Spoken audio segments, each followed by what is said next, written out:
Hi.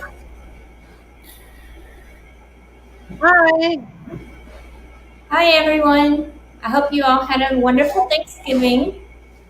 Um, Tonight we have Mark Colville. He is a Reiki master. He owns Live Oaks Reiki out of Savannah area. Um, do you, Go ahead, Shishi. I just had a moment. No, that's okay. So I know she was saying that you teach Reiki, or you provide Reiki, and I see that it's from both Eastern and Western cultures. So when I saw that, I was curious about what is the difference between those two. Um, well, they're very similar, but they had similar roots, but they separated along the ways. See, after Mikao Usui, the founder of Reiki, had passed it on to Hayashi. Hayashi taught Takata. Takata brought it to the West, and her students kind of branched out with the New Age, and it created a whole new system. So what is about this whole new system? Because if they're similar, but, what is it that makes them different though? This whole new system. Well, in the Western lineage, there's a lot of things that are left out, like the traditional meditations, how to say the precepts in Japanese, and the importance of the precepts.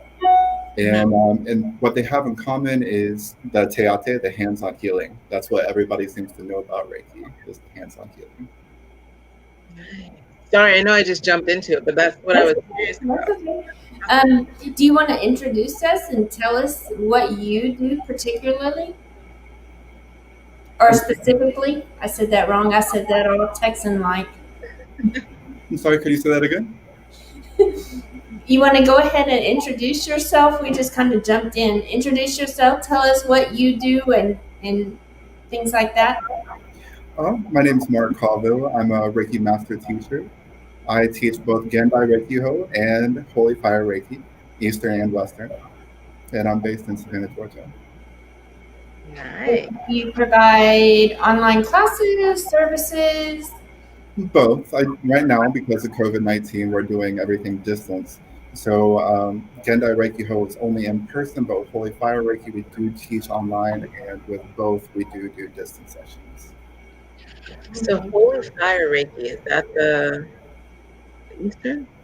No, that's the Western. That's from William Lee Rand, founder of the International Center of Reiki Training. I'm learning here, and I know some things about Reiki, but definitely not too much about Reiki. So I'm going to be asking questions and trying to figure it all out.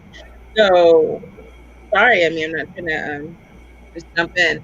What made you get into this? I guess is the question. Well, I found Reiki, or Reiki found me by chance. Me and my sister happened to go to a psychic convention back in Sharonville, Ohio, where I'm from. And this lady was doing Reiki attunement, $20. So I was like, yeah, I'll try it. So I went ahead and went through with the attunement, and I stayed level 1 until 2016. So what I would do with it is I would just notice it building in my hands. I noticed hot hands, and when I was treating patients, I would let it, transfer my patients, and I didn't really do much with it after that. But in 2016, I did have a health scare, and I knew I needed to do something with Reiki. I knew I wanted to learn more and get back to what it really was. So then I went through and I became a Reiki master, and long story short, I was able to clear what was going on with my health completely 360. Oh, that's exciting. That's nice. So, with Reiki, and I know because we as practitioners talk about energy work a lot, you tend to, take on a lot of energy. If you're a massage therapist, if you're trying to do work with people, how do you, as a Reiki master, prevent yourself from taking on other people's energy? Well, that's just not really what it's about. You just allow Reiki to flow through you. So a lot of people try to put themselves into the healing instead of just being, letting the universal energy just flow through you. So it's not you, the healer, that's actually doing the healing. It's the energy. So that way that you can't pick anything up because really it's not you. Interesting. I didn't think of it that way. When I first took Reiki, I remember that if I was around someone who was not feeling well or had an illness, my hands would tingle. Mm-hmm. So, okay. So, how are your hands, or how are things been this year? Um, they tend to fire up when I'm around somebody or I find myself need Reiki. So I'll just simply place Reiki or I'll just gently offer it, even if it's not treating somebody directly. Say I'm at the grocery store and my hands will fire up, I'll just let it gently flow. And you use Reiki on animals as well. Yeah, a lot of people do actually. You can use them on animals, plants, even your food and medicine. So how long did it take you to become a Reiki master? Um, well, I don't think you can really master Reiki, but my first course, we did it in one weekend. What I teach in Holy Fire, you get your 1 and 2, and then 6 months later, after the practice, then you can move on to your Reiki Master. And then after 6 months of Reiki Master, then you can move on to doing a Reiki Master. So, right at a year, or maybe a little more. Yeah, it really depends on the lineage. And so, it too, I'm sure, huh? I'm sorry. Go ahead, sorry. I was saying, and it depends on the student as well. Like, yeah, I know you had somebody that was supposed to show up last weekend, and yeah, it's whenever the student's ready. Are you the student? Yes.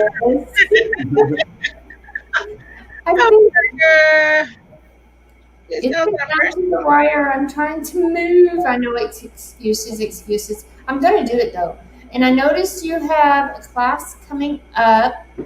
Oh, you guys, you can find him online at liveoaksreiki.com, right? Yes. Okay, let me put that in here. But you have a class coming up. Was it last weekend or? I did have a class last weekend, but also if it's not a scheduled class, I can always create a class for the person. Okay. And that was levels 1 and 2? Yes. Okay, and so you are still offering that? Mm-hmm. Is that right? Live yep. Reiki. Okay. I had it up and then I closed the page when I was doing everything else. Sorry. They can get a hold of you here. You have a lot of stuff on your website too. Tell us about some of the things you have on your website. Well, I keep my website pretty simple.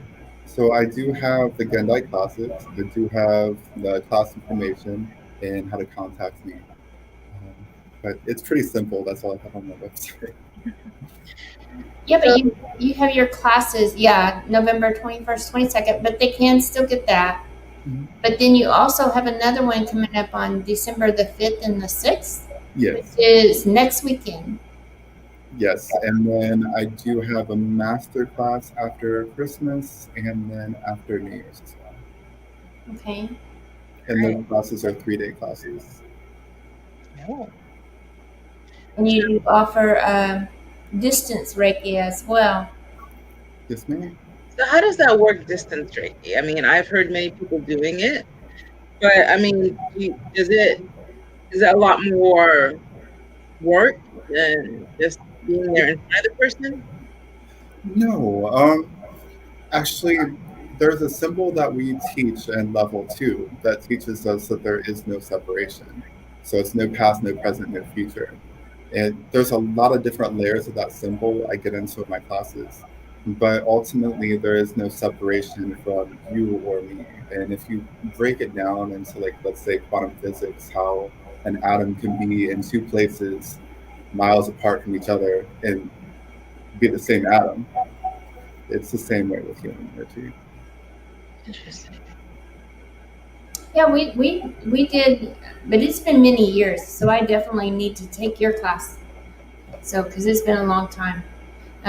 But I remember doing I don't want to say too much. They're going to have to buy the class.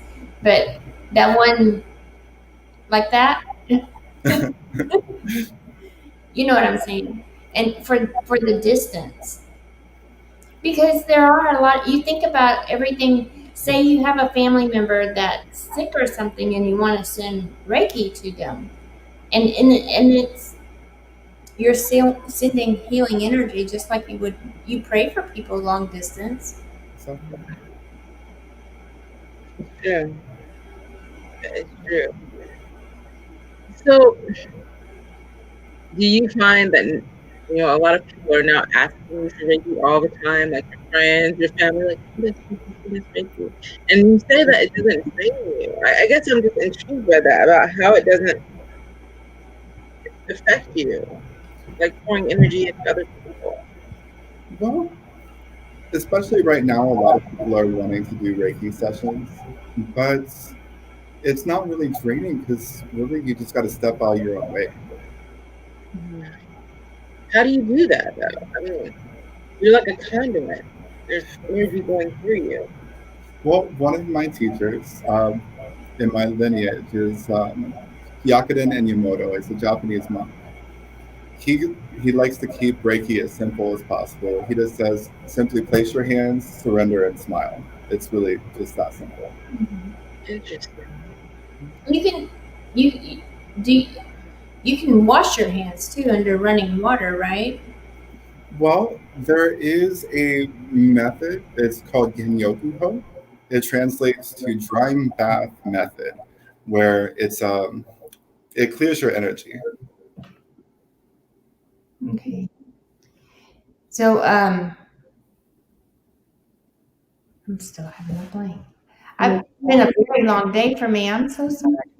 It's so good. So kind of like if you had to like go through a 101, what could you tell us? Like I don't want you to like tell us what's in your classes, but kind of give us some basics. Okay, well, it all started with Mikao Usui in the early 1900s. Mikao Usui was a spiritual explorer. He studied Christianity, he studied Tendai Buddhism, Zen Buddhism, everything. He wanted to learn, he wanted to know. He tried to do a lot of different adventures in his life, and it didn't always lead him to where he wanted to go. And one day he was just so distraught. He just went up to the Zen master and said, what can I do? He's meditated in this course for 2 years and he still hasn't felt the Ashinditsune, the enlightenment. And the Zen monk told him to go die once. So he was even more distraught about that. So he went to Mount Kuruma, right next door, basically, and he went to the mountain and fasted for 21 days. And during that meditation, that fasting, he felt like a lightning bolt had struck him upside the head and it knocked him clear out. He was unconscious. He doesn't know how long. But when he came to, he felt this enlightenment. Everything clicked, everything made sense. And he was like, wow, I have to share this. So on his way down from the mountain, he had stubbed his toe. And if you ever seen pictures of Mount Kuruma, you would see all the roots and you would completely understand how he would stub his toe. And it almost ripped the toenail off. So whenever we hurt ourselves, we put our hands on our foot or wherever, instantly, it's instinct. And when he did that, he noticed that his foot was healed. And he came down from the mountain and shared it with the people. There was this massive earthquake in Japan. Many people were injured, many people were killed. Mikao Usui offered his services and he was doing many patients all at once. He was giving Reiki with the eyes, both hands, feet, you name it, trying to treat as many people as possible. And that's just some of the basic origins of. So in a sense, he was, even though they were kind of all there, he still was doing distance at the same time. Yes, and with the classes, you learn how to use Reiki with your breath, with your eyes, how to give it at distance. Yes. Okay. Because I know we practiced on dolls, but we throw it. like when an ambulance goes by, we throw it at the ambulance. I don't know, maybe I'm Well, and you don't even have to use dolls too. You can also use your knee, the top of your knee, and treat it like the head and the rest of the body with the rest of your leg. Then you can also use yourself as proxy too. So as you're treating yourself, you're treating them. And how do you I'm using my own experience because I didn't show up. I'm sorry. But it was like a light would come down through the top of your head and come down and out your palms. Well, those are some creative visualizations that you can use, but you don't have to. Okay. What are some of the things that I'm trying to get you to tell us what you teach without telling us what you teach. Well, tell me all your secrets. In level 1, you learn a series of meditations that are brought back from Japan. Level 2, well, also in level 1, you're taught the precepts and how to recite them. You're supposed to recite them every morning when you wake up and once before you go to bed. And then with level 2, we're strengthening those meditation exercises. And then you're learning 3 symbols and 3 mantras. Okay. So those are like affirmations or meditative affirmations or? So the symbols and the names aren't really the names of the symbols. They're mantras that go with the symbols. Oh, okay. I didn't know that. I thought they were the name of the symbols. Yeah, a lot of people in the West tend to think of them that way, but in Japan, they would be like symbol 1, symbol 2, symbol 3. So what does shokure mean? I don't know what you're talking about. The one that goes like this. You don't know? Okay. Maybe it's a different line or something. What would be an example of, I don't know, can you give us an example of something, of a name? Tell us like what it means. I mean, just not just one basic. Well, the symbols and mantras are for the classes. Okay. So I'm trying to get your secrets. So there's symbols, which I know at the end of Reiki, everyone gets their own personal symbol stating that they are certified in certain levels, correct? Why everybody gets the same symbol? They get the students. They get a certificate. I'm sorry? Oh, so they don't have their own personal sigil or symbol? Interesting. No, there are 3 traditional symbols that are taught in level 2. Depending on the lineage, not everybody uses a master symbol. And then if you go on to the Holy Fire Master, then you would receive 2 master symbols. And then if you go on to Holy Fire Karuna, then you would receive 8 more. Interesting. And so what do you do with these symbols? Like, we didn't know the symbols, but what are the symbols used for? Well, you have one symbol that a lot of people view as a light switch, which it's a lot deeper than just like that. It's more than just a power on symbol. You have another symbol that's specifically used for mental emotional healing. You have another symbol that's used for distance healing. Then you have your master symbol. And then you have, in your Karuna symbols, you have 4 that are kind of like shamanic healing symbols. One that numbs you, one that removes the trauma, one that fills you with divine light, and one that grounds you.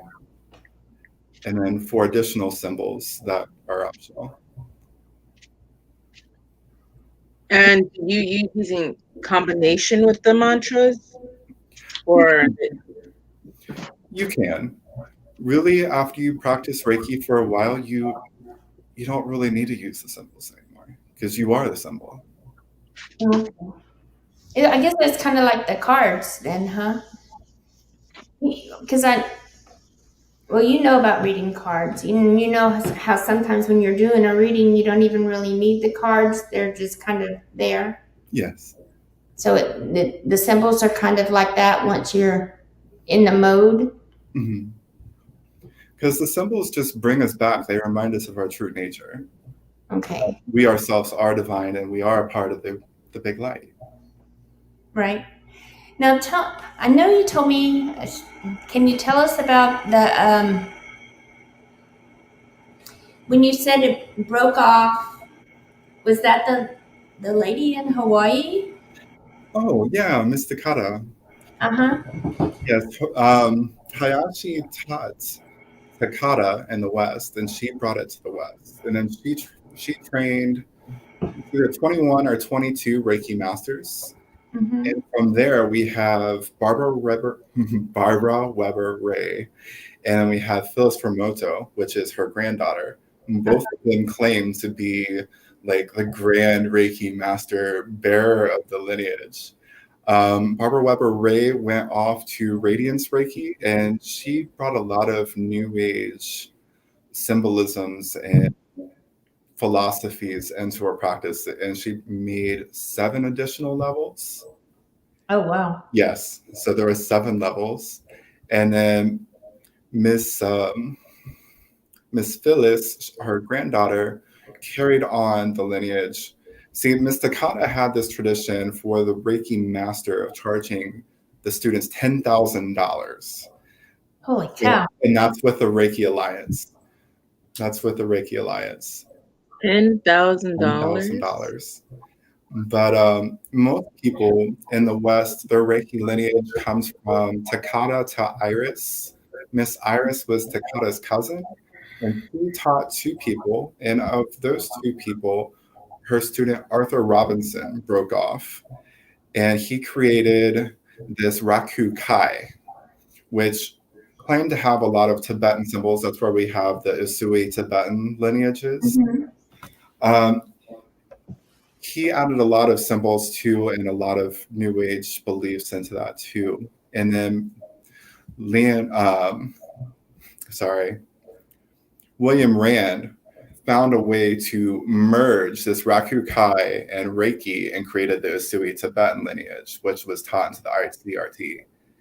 And then William Lee Rand, he worked with a lot of different spiritual advisors. He had learned in Hawaii first from a kahuna master, which taught him to always rely on spiritual advisors to help gain spiritual insight.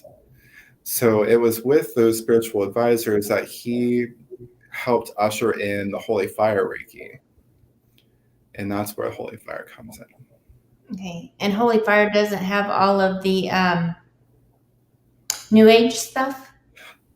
It does in a way, but it's also pretty simple too. It stripped a lot of the previous elements out. Okay. So why were some of the previous elements stripped out? Did you find that they just weren't necessary, or were they redundant? So I wasn't there with these spiritual sessions, but they were told that they were no longer needed, and that with the Holy Fire energy, it was a lot stronger, and that these other techniques were almost like trying to shine a flashlight into the sun. They just weren't as effective. Like fluffy bunny stuff? No, I wouldn't say that. But just like some of the elements, like the psychic surgery procedure that was done in the Tibetan Usui lineage, it's no longer done that way either. The attunements in Holy Fire are now done in placements and ignitions, which is led by meditation. It's why we can do it over the internet so effectively. It's because we don't actually interact with the student. It's the energy of the Holy Fire coming in. Okay. So psychic what? Surgery? Yeah, there was a psychic surgery procedure that was done in the Tibetan Usui lineage. What is that all about? Like, what's that for? Well, I can't really get into a lot of it without actually teaching a class. Okay. It's a special Reiki treatment, and it was used to remove negative energy and hindrances. Like a cleansing, maybe? Or was it more of the mindset, like clearing out the negativity from the mindset? Well, that has to do with it too, but it is pretty physical. Oh. Okay. I'm curious now because I know you said you can't teach it. You can't tell us about teaching a class. And I'm like, it sounds painful. And you're like, it gets pretty physical. I'm like, wait, how physical? It's not painful. I was like, I need to know. Grill coming down. No. I know that's the thing. Automatically, I'm like Frankenstein. I don't know. So how long have you been doing this? I mean, I've been practicing Reiki since 2004. so that's what, 16 years. Mhm. So I know that you say that you teach as well. So what is it that you expect for the students who are coming to learn from you? Come open-minded, willing to learn. It's really, Reiki is not hard. It's not difficult. With practice, anybody can do it. And in an ideal world, I think everybody should learn it. And with Reiki, I know because, in so many different practices and so many healing works, they, combine so many things. So what is it that you feel Reiki, like, what is the misconception, I guess we could say, of Reiki? Because some people are like, we're going to do Reiki with this. And it seems so convoluted. And people are trying to put so much in there. So what's the misconception of Reiki? And what is it that you want people to know not to combine Reiki with, so to say? Well, there isn't anything that you can't combine Reiki with, but I would recommend acknowledging where it really came from and learning of its origins. And yeah. But as far as the practice, it's so much more than hands-on healing. It's really all about the daily meditations because it heals you. Mm-hmm. Reiki, before you can really heal anybody else, you have to learn to heal yourself. Mm-hmm. That makes sense. With daily treatments and daily gasho and the meditations, that's what's more important. So is it like as you learn to heal yourself through Reiki? Because we talk about shadow work and like as someone who's getting her life coaching and spiritual coaching certification, it really makes you look at yourself. So it can be some heavy inner work. Does the same thing happen with Reiki? Is it heavy inner work? It is, and it actually comes in the precepts. So in the precepts, it's just for today, I will not anger, I will not worry, I will be honest in my work, and I will be kind to others. So these all sound really simple, but when you take them into your daily life, can you honestly say that you don't worry? You've gone a day without anger? You've always been honest in your work? When you want to go home early one day or you're feeling a little sick, are you honestly doing your work honestly? So when you take these in, they sound so simple, but it's kind of like lifting spiritual weights. Mm-hmm. It's interesting. I mean, I guess we don't think, so many people make it sound so easy to get Reiki. They don't talk about the inner work that has to be done in order to, achieve the level that you need to be able to heal others. Everyone just assumes, okay, Reiki, push energy into you and you're done. Look, things are fixed. And I think that's what I'm curious about. It seems like there should be so much more. It can't just be as simple. Well, it is very simple, but they're just skimming over it. They're not taking the whole practice. It's like they're at a spiritual salad bar. They only want to, do cool party tricks. Yeah. Like Angelo's saying, people want the quick fix. Yes. Mm-hmm. And I remember Taylor. Well, I remember Taylor. She's my daughter. When she was like 3 years old, we went camping. And you know those metal fire rings that they have at the parks, at the national parks? We had built a fire and it was very hot. And she came running up there and tripped over a log, and her wrist right here fell on that fire ring and it melted it. And you could like see the inside of her stuff. And it was really bad. And we never took her to the hospital. all she had done was Reiki. And I think she had like 3 or 4 Reiki sessions. I remember the last one, she said, "Okay, I'm done." And never got another one. And she doesn't even have a scar. And it melted her wrist. That hot metal melted her. It was amazing. I mean, you can't tell. You really can't tell. I have scars, so you can see that you would think that you could see something like that because it was bad. It was real bad.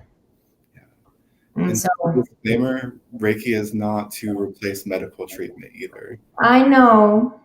I'm just saying how great it is, though. It is, and it works, and even the patient, her at 3 years old would say, "Okay, I'm done," and she knew when she, you know what I'm saying? She knew when she was healed and didn't need another treatment at 3 years old. We're gonna give Sophie some Reiki, calm her down. Look, we'll give Sophie something. So, you can do Reiki on your cats. She wants to, and you know what? I can't say I would be able to say that affirmation of "You are not making me mad. You are not driving me crazy." I'm like, stop, stop, stay still. I know a lady one time too that had actually taught her dog Reiki. Have you seen that? A lot of interesting things out there, and different lineages. Actually, my first lineage was pretty open. Like, I didn't fully understand how Reiki works, so I did try to attune my bunny rabbit at the time to Reiki because I needed somebody to practice on. But how'd that work out, though? It worked out okay, but I don't think Mr. Pops understood the meditations he needed to do. Yeah. He didn't end up as like a crazy bunny or anything. We're good. The bunny was okay. Well, this little dog, she said that whenever she wasn't feeling well, that the dog would come and like lay his paws on her and give her Reiki. Like the dog would literally be giving her Reiki. I mean, how can you teach your animal to give you Reiki, though? I know that we have of course, the therapy dogs and cats, or therapy animals. We have them come and give us love. I know, like cats, they tend to rub against you, which is taking away negative energy. Mm-hmm. But I guess the question is, how do you teach your animal Reiki? Example, I guess. Maybe the dog saw her do it, so the dog did it to her when she wasn't feeling well. Well, if you really want to break it down, Reiki is universal life energy. So you don't really necessarily have to go through with an attunement to have Reiki, because if you don't have universal life energy, you would simply just not exist. So the classes and the attunements teach you how to focus, though, and that's stuff you do need to know. Right. It teaches you the methods that we use. That's great. What have you? I know last year you were doing a lot of traveling and teaching classes, and you're doing the online this year. What else are you doing? Well, with COVID permitting, I will be going to Arizona here in May to finish up my training at Conjure Reiki Do. Oh, is that guy going to be there? I'm like, that guy's going to be there. That one that was supposed to be last year or this year? Yakuden Miyamoto. He's a Buddhist monk. He's Right. also a Reiki teacher of Conjure Reiki Do. Cool. But, yeah, due to COVID, we weren't able to. So hopefully this May. That'd be awesome. So what happens when you finish that up? What happens? What's the next step? Well, with Conjure Reiki Do, you take each level, but you also have to reset each level. So I'm already at Okuden right now, so my next class would be Shippuden. But in this course, I'm going to be taking all of the courses back to back over the whole period of the trip, and then I would be certified to teach Conjure Reiki Do. And that's from what line would that be? From Yakuden Miyamoto. It comes from,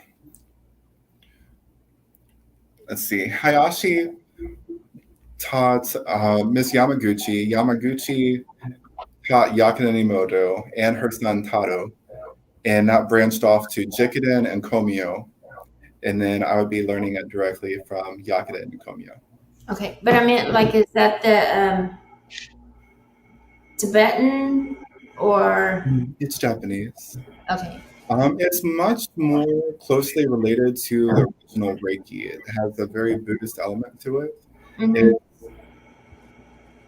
It's very much as if you would be practicing Reiki in the 1930s, that kind of simplicity, kind of pure feel to it.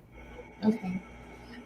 Do you have a preference of what type? No, not really. Each lineage is valid. I'm not discriminating against any lineage, but I love Holy Fire, and I like how it brings everybody together. Mhm. But I've also wanted to learn more of how Reiki was in Japan. Mm-hmm. I wanted to get closer to the source, so I studied Gendai Reiki Ho from Hayashi Doi's classes, and now I'm moving on to Yakuden's. Okay. So you like the history, and you just want to learn more and more and more. Yeah, I think that's really important. I don't think that you should give up learning, so I'm going to keep on studying as much as I possibly can. And then I guess depending on the situation too, you know, would you know which one you would use. Yeah, I'm possibly going to teach Komyo in the future. I'm probably going to stick with that. Okay. So I have a question. I don't mean for it to sound, or actually a comment. Okay. Please do a question. I don't want it to sound crazy. So I know you said there are different levels, and you're stepping into the Shippuden level, correct? Mhm. So would that be kind of like when you're learning martial arts? As you learn the martial arts, it doesn't mean that you're better per se than someone, but it qualifies you to teach that level because you've gone through it. Is it kind of like that? Well, some Reiki lineages are like that, but no, you can't really. In Komyo Reiki, though, you can't teach Komyo until you've been certified to teach. So I'd go up to Shippuden, retake those classes, and then apply, and then I'd be able Okay. So you can't teach it at all until you get done. to. Okay. Got it. But there are some lines that you can, like if you get level 1 and level 2, you could teach level 1 or level 2. Yes. Okay, that makes sense. What are you doing? Look at that children.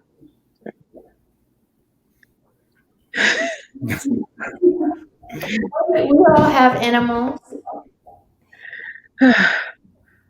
I'm surprised mine aren't barking. I'm about to put her up for adoption. She's so crazy as she gets older. Mhm. She's out of control. She wants to be in everything. So Go ahead. I'm thinking. Go ahead. No. I was not trying to talk over you. I just was fussing at Sophie. Okay. Put her down. I was thinking that. Oh, I know what I wanted to say. You had mentioned something on your page, which is on Facebook, Live Oaks Reiki. Let me put the link up here.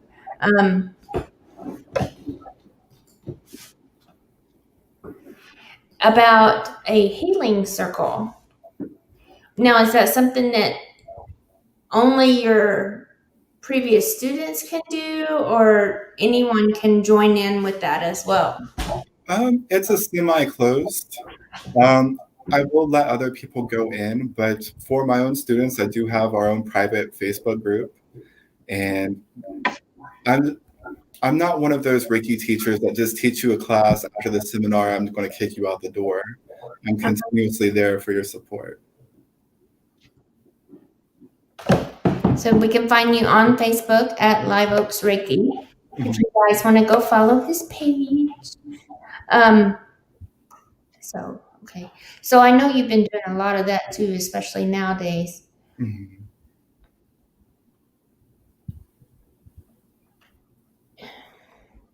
don't want to say that. I can't say that. I know it's like, wait, I want to ask a question, but make sure it's not like going into the too deep of teaching. So, Oh, I know how I can put it. Do you find yourself, I know you work in the healthcare industry. We'll word it like that. Do you find that sometimes you get triggered there? Oh, all the time. Even when I'm not at the hospital. I mean, I could be at the grocery store, even driving. You just see somebody pulled over, an ambulance, you name it. You just gently send it their way. And is that more prevalent now this year? Not really.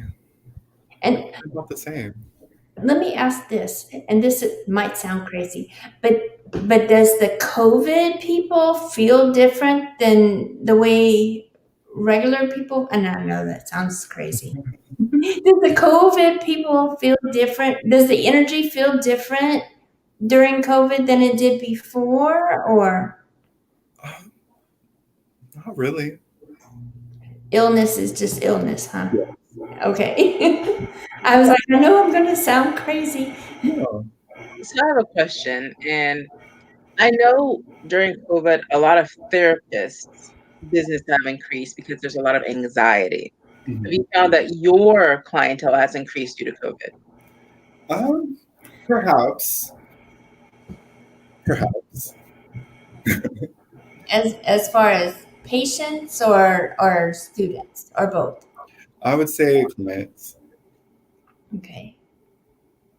But I think COVID has a lot of people turning inward and trying to find answers spiritually, as they're not out partying, you name it. They're holding with their thoughts. And that's what I think your classes can help with too, because like you were saying, you heal yourself first. Yeah. Mhm. So that would be really, really good. I've got to take that class. I've got to take that class. I mean, I think it's interesting because I can imagine that it would have increased the need for Reiki, the need for any sort of healing, because people's normal coping mechanisms aren't working. But then also, you're right, people are looking inward and they're looking for something that isn't perhaps, I want to say temporary. They want something that's always accessible to them and something that, because I feel like a little bit more, sorry, a little bit more, has a little bit more depth to it, I think is what I'm finding lately. Do you agree with that? Yes. So that's why they should take the class. Get a session and then take the class.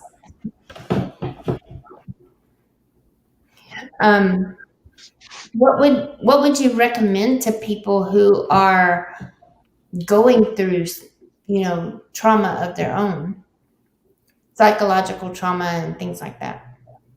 Just take it one breath at a time. Yeah. So does Reiki deal a lot with meditation as well, or no? It does. There's a daily meditation called Hatsureho, which translates to energy strengthening method, where you strengthen your energy, and also with a gassho meditation, which also just means hands together. You bring it into prayer, and then you recite the precepts, what I told you earlier, and then you would say it in Japanese. Now she's trying to think of how to say it in Japanese. I know, that's pretty much it. That's it. I'm like, how would you say that in Japanese? You want me to teach you? Yeah, okay. Tell us how you would say it in Japanese. All right. Put your hands together. Okay. Close your eyes. Kyo dake wa. Wait, say that again. Kyo dake wa. Hyo Dakewan. Ikuru na. Corona. Shinpai suna. Shinpai suna. Kansha shite. Consciously.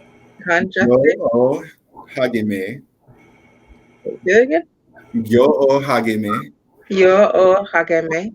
Hito ni shinsatsu ni. Hito ni shu Shinsatsu ni. shinsatsu ni. Yeah. You would say this 3 times in a row, every morning and before going to bed. I would have to see it written down. I would have to see it written down for sure. I know I would mess it up. I'd be like, I would feel so bad about it. A YouTube video is like, okay, pause. I know, sitting there. Fine, how'd you say that? I know, like, wait, are the words there? I need the subtitles. Definitely the subtitles. Okay, wrong. It would be. Do you say it in English and Japanese, or like English, Japanese, English, Japanese, English, Japanese, English, Japanese? There's four, right? Japanese, but throughout my day, I remind myself of these principles. I wrestle with them all the time to try to bring them in, because sometimes I do anger, sometimes I do worry. Right. Well, that's like, I think too, you try not to tell lies, not you specifically, but like I can say me, I try not to lie. But if somebody says, hey, how you doing? I'm doing great. How are you doing? And knowing that my ass is not doing great, So I do find myself doing things that I don't want to do. Well, I think like to say that it's natural, a natural human response, because we don't want to think about all the craziness that's in our life. So wouldn't that be that we're trying to think of the positive instead of focusing on the negative? Well, I think of it as I don't want to depress the other person with all my shit. I understood that too. It's Mark. I'm like, hey, Mark. No. Like, this all sucks, but thanks for asking. How are you doing? Right? But in reality, that's also with that saying of people really don't want to know the truth. They don't want to really know how you're doing. Right. I've done that before too. Somebody says, how are you doing today? And I'm like, do you really want to know? Yeah. And that's the thing. Is like, people don't really want to know, I think. They just want to hear okay, cool, you're great. Or, like when people ask you, how are you? And then they're like, okay, so what do you need? Like, they don't wait for you to answer the question. So in reality, you're not lying. I wouldn't count that as lying. I just thought of something though. Do you have an age limit or an age restriction? That's interesting. Well, I mean, with parental consent, I could teach under 18, but most of my clients are typically 18 to. Okay. I was just wondering, because I was thinking that, we were talking about how we would shoot the Reiki to the ambulances as they pass by. And what I meant by we was meaning the kids, because I've taught the kids how to shoot the Reiki, to the ambulance. Yeah. So this is an interesting question to me, maybe not to everybody else. But we know how we say we don't want people to send us energy that we didn't ask for. Does that not apply to Reiki because it's sending positive energy? Well, if people aren't open to it, they're simply just not going to receive. But with a medical background, I think of the term implied consent. Like if you see somebody passed out, that's implied consent that they need help. Mm-hmm. So you just help in the ways that you can. Understood. So I know we were talking about the psychic surgery. What about people who come to you that are extremely, extremely negative? They can't find any positive anything. Do you deal with people like that and work with Reiki? Yeah. Like a psychic vampire? Yeah, or major, just someone who's a major pessimist all the time. Yeah. Does that work for you? Does that affect you? Yeah. It doesn't affect me. I've noticed that the person's demeanor changes. Like they might come in a little grumpy, but they always leave with a smile. Oh, okay. That's a good thing. I think that's a good thing. I feel like right now there's a lot of negativity around. People are kind of just really frustrated and, they're like, we're stuck in the house. We can't do anything. And I was just, I'm just curious, like if you work with people on a mental level, not saying it replaces therapy or anything, but work with people on that level to change the mindset to be a little bit more positive, see the silver lining in things. Yeah. And there is a technique that we use too that helps ingrain those, those I lost the term. Those affirmations into your mind, your subconscious. Now, going back to a psychic vampire and people like sucking your energy away from you, can they do that? Like, does that, like, if they start like sucking the energy or sucking the Reiki from you, does that drain you? Or have you had that happen or heard of that happening? Or Well, again, I'm not the one that's doing the Reiki. I'm just trying my best to be Reiki and just placing my hands, surrendering, and smiling. I'm just letting the Reiki come through me. so they can take as much as they want? Reiki can't be depleted. It's like Okay, empty out the ocean.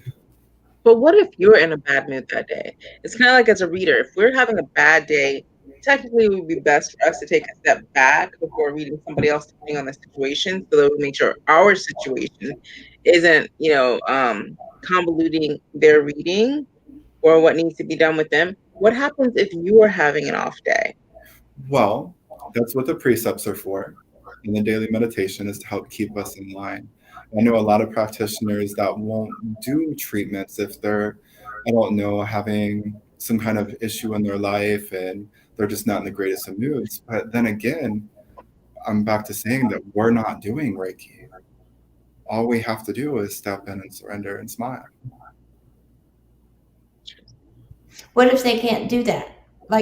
Like I know sometimes when I get mad about something, I can try to smile, but inside I'm telling somebody to go fuck themselves. You know? I like how you whisper it like it's not going to be.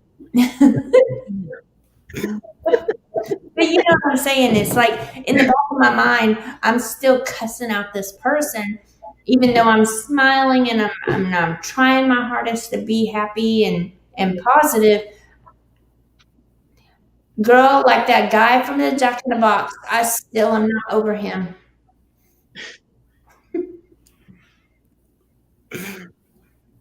You know what I'm talking about? That man I gave my cheeseburger to. I know, and then he wasn't happy with it. He was just rude. But you know what I'm saying? Like I can be happy and I can smile, like and I can carry on and have a great day. But in the back of my mind, I will never help that guy again. I will never give that man another cheeseburger in my life. And you don't have to. You have to find someone else to give him a cheeseburger or anything like that. So, But I mean, I think, were you really being kind, or were you expecting kindness to be given back to you? Okay, so there was a homeless man standing at the end of the drive. Mm-hmm. So I had ordered my food and it just came out with a chili cheeseburger and I really wanted a chili cheeseburger. So I ordered my food. I probably ordered too much, but I also ordered the chili cheeseburger. Well, then when I get to the end of the drive, I always use my card. Always use my card. I don't carry cash on me. So I tell the guy, I don't have any cash on me, but are you hungry? And he said, yes, ma'am. And so I reached down and I got the chili cheeseburger I really wanted. And I handed it to him and he said, is this going to take away from you or your family? And I said, it's okay. And so he took it. And when I drove around the building and got back out on the street, he threw it in the trash. And I was like, are you freaking kidding me? I wanted that cheeseburger and I was being nice and helping someone because I thought he was hungry and he threw it away. And I will never give him another cheeseburger. I get that. I mean, that's something like I helped this guy who was outside of Firehouse Subs. And he was like, I need money, because he kept saying, I want to get money. I need money to get something to eat. I said, well, I don't have money to give you something to eat, like cash, but I'll buy you something to eat from the sub place. He's like, fine. So I buy him a sub. He did not once say thank you. He took it. And then I leave. I guess he wolfed it down. And then he comes outside and goes, so do you have money or what? But no, but like what I was saying though was I'm a nice person and I'm in a good mood, but in the back of my mind that really pissed me off. So it's back there. So how do you keep from? You practice the precepts. So I have a drive-through experience where I was practicing the precepts because some days I'm a little rusty, so I will pick a different precept each day to make sure I'm practicing.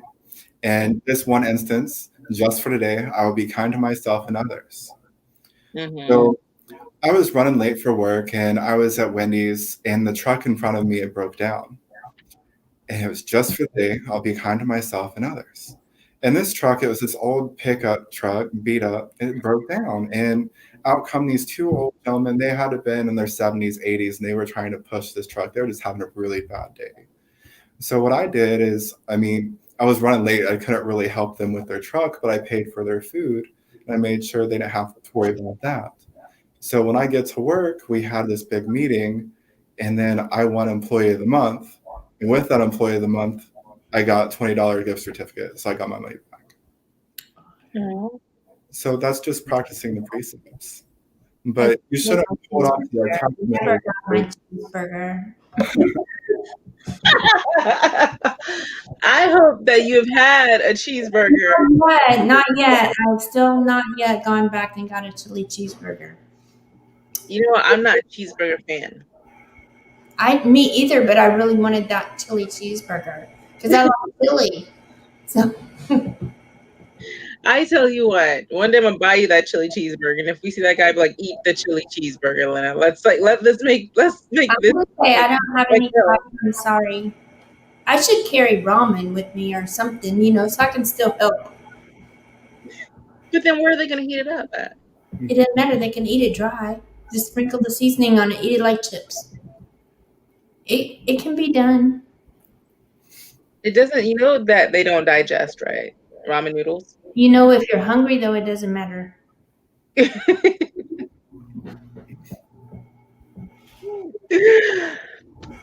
doesn't. Y'all are living on this awful person, but no, it doesn't matter. It'll fill them up. Yeah, because it doesn't digest. It's gonna sit there like a brick, which I get. I mean, honestly, I enjoy my ramen noodles. Like, you can hook that up with some scallions and stuff and make it work. But I'm just saying, I can't imagine eating it like. Yeah, it's like chips. It's crunchy, it's salty, it's like chips. Mark thinks we're crazy. Chips that will, like, make sure your stomach never feels the same. Sure of it. So we're coming up on, we're past 8 o'clock. Is there anything that you want to tell people to leave people with, or something we should know, or tell me to be kind and go ahead and give them another cheeseburger and circle back around and get one of my own? Or please do not just tell her no more sharing cheeseburgers. It was nice of you to do this deed, but no more sharing cheeseburgers. I mean, it's an egg roll. No, just remember to be kind to yourself and others. That's all I have left. I like that. And they can find you on Live Oaks Reiki on Facebook. On the internet, it's liveoaksreiki.com, correct? Yes, ma'am. Nice. And sign up for the class. I'm going to sign up for the class too. Okay. And I'm going to be there because, this is my last weekend. So I'll be done. I think you should use her hamburger story as an example. I was being kind to others. And so I did do my part. It just irritated me that other people, they're as kind as me. But you know what? If he didn't want it, he should not have taken it. He should have been wasteful. I hope somebody gives you a chili cheeseburger and just watch that. On one day, but it was really nice to meet you. Thank you so much for being here with us, and thank you for answering all these questions that we had for you. Yeah, it's very informative. Yeah, definitely, because it cleared up some misconceptions that I had, because I thought that Reiki was energy draining, that it all was you putting in your own energy. And it turns out that's incorrect. So I'm glad that misconception is, fixed up for me. But I still am confused. I mean, it sounds horrible. I'm like, it just has to be giving into something. But I guess if you clear out your body and just let the energy go through, then you're right. It's not you spiritually being drained. I find that intriguing. So it's kind of, to simplify it, it's like here the water flows. The water is the Reiki. Mm-hmm. So the water just flows through, and you're still the water hose. Mm-hmm. Pretty much. Yes, ma'am. Pretty much. Well, I hope to see you again. And I wish you so much success on your next step. Thank you. And I know you'll be great at it. And is there any questions that you have for us or anything else that you want to say? I don't think so. All right. Well, be blessed, Mark. It was very nice meeting you. Love you, Benjamin. Love you too. Bye. Bye.